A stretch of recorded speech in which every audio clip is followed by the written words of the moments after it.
which especially means your presence. My thanks to Elaine and Bob Schaeffer, and to Beth Wilson and Howard Simon, and to Roger and others here today, because I did not know what was going to happen. I think most of you people probably knew more about the program than I did. So I'm very surprised and very pleased. A lot of, is Mike Kinnery here? Yes, Mike's there. Okay, because a lot of people, if you don't mind, I will sit and stand because I can't stand for too long. Not age, of course.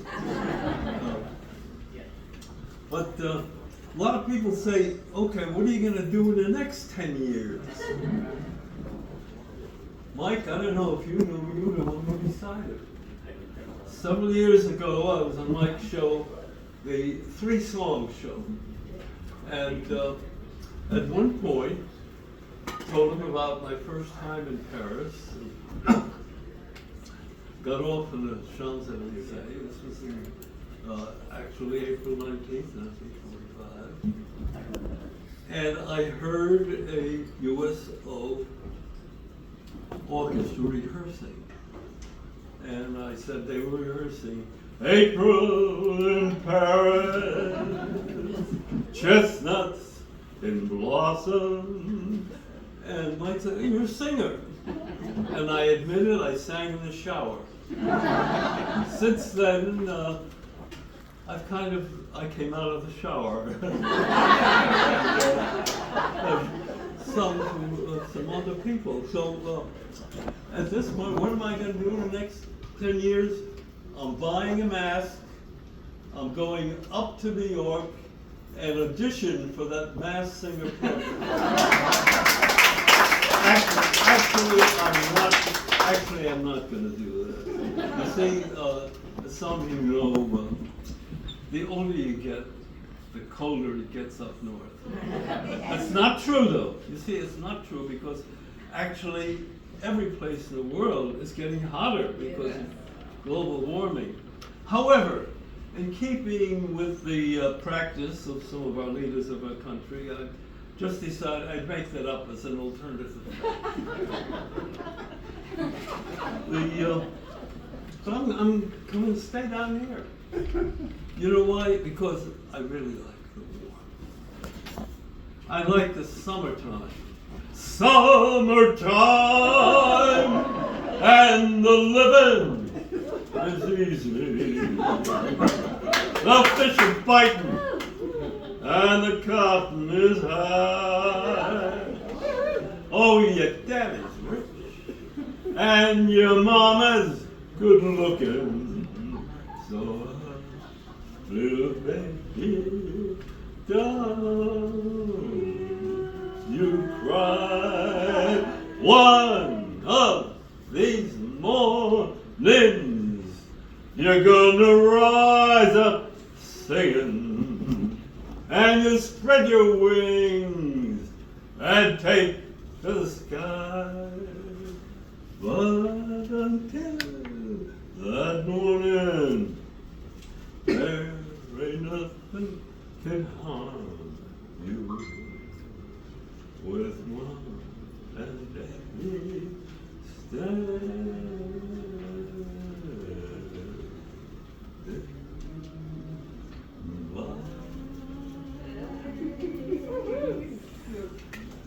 No, a lot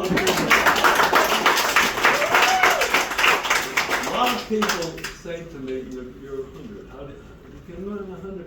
How do you deal with all those aches and pains? And it's simple, it's easy.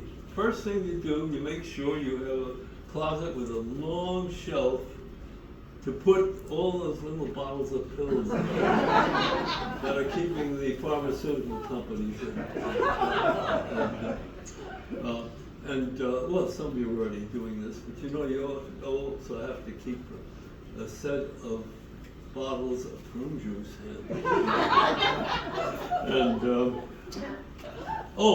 and keep ibuprofen with you at all times. You know why? Because every so often, your lower back is going to decide it's January 6th and will revolt against its own body. And be sure you go to your ophthalmologist. And the problem is that, as some of you already know, the newspaper and book publishers over the past few years have been making the print smaller, smaller. And your hearing aids, make sure they're charged in the morning. Because as Helen Keller said, if you lose your sight, you lose communication with things. If you lose your hearing, you lose communication with people. Anyway, I have all the things that I need.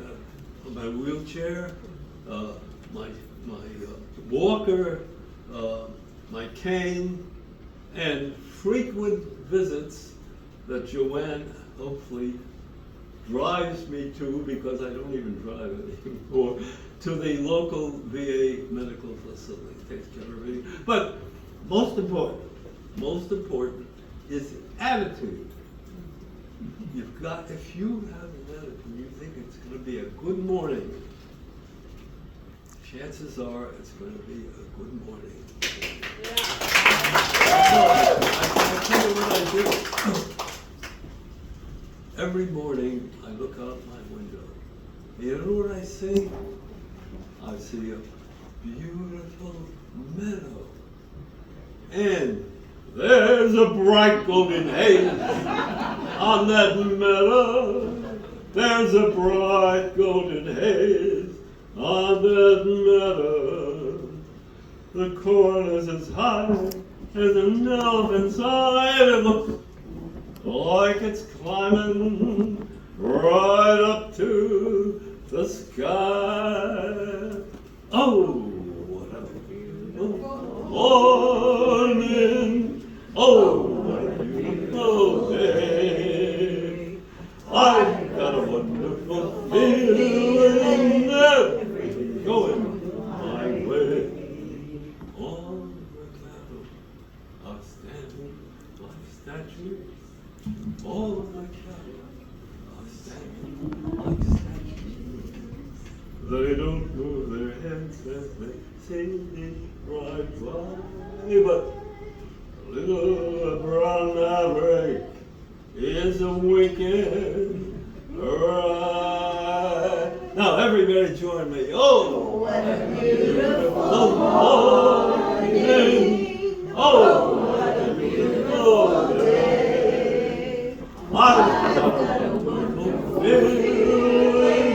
Everything's going my way. Now there's a show business adage. You'll either be laughing or singing. But I'm not going to do that. Because those of you who know me know you can't give me a mic or a podium without getting some statement on a social or political issue. But I'm not going to make the speech. What I'm going to do, and Joanne, you have material, I'm going to read you a poem from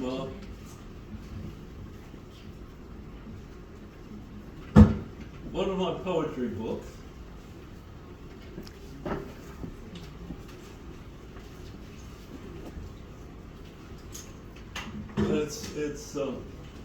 It's from a poetry book I wrote about, I guess, published about 5 years ago, and it's called Ticket to Auschwitz. That is the name of the poetry book. And let's see if my micro regeneration and the flashlight can get together here. The poem is, and I should say, it is pertinent to what I feel is a critical issue in this country today.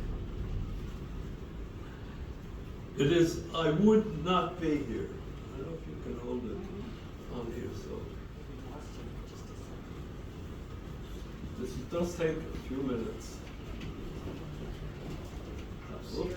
Oh, you've got a good flashlight, that's great. Oh, wonderful. Okay, hold it up. Sorry. Okay, I would not be here. I would not be here. But in an alien land,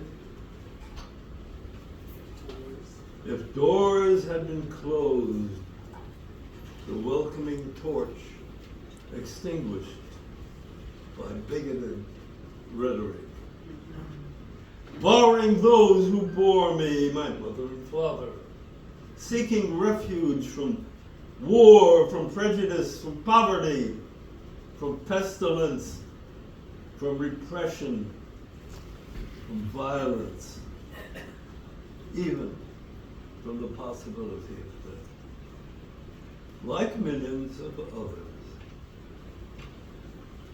from entering the golden door to build as those for 5 centuries before, a country that held the promise of salvation in a cold and,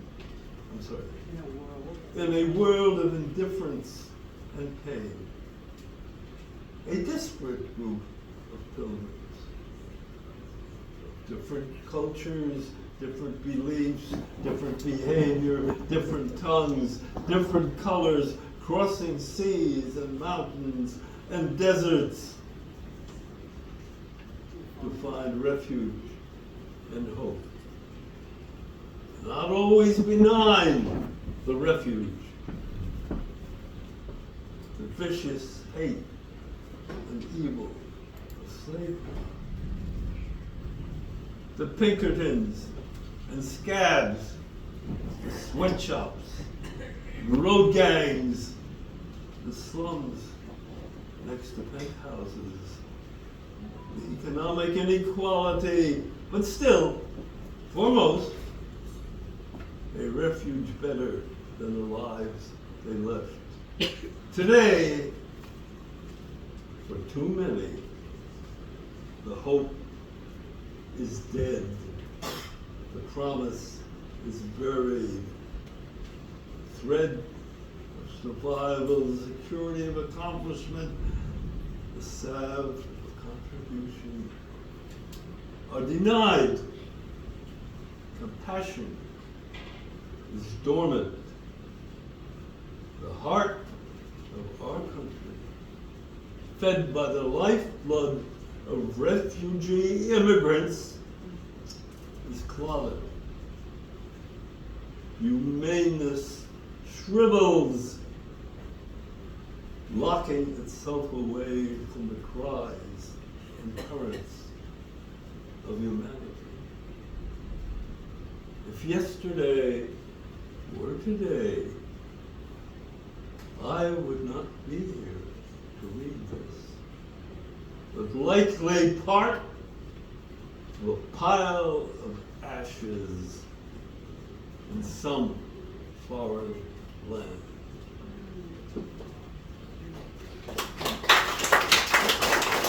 Oh, I just wanted, I'm going to close right now.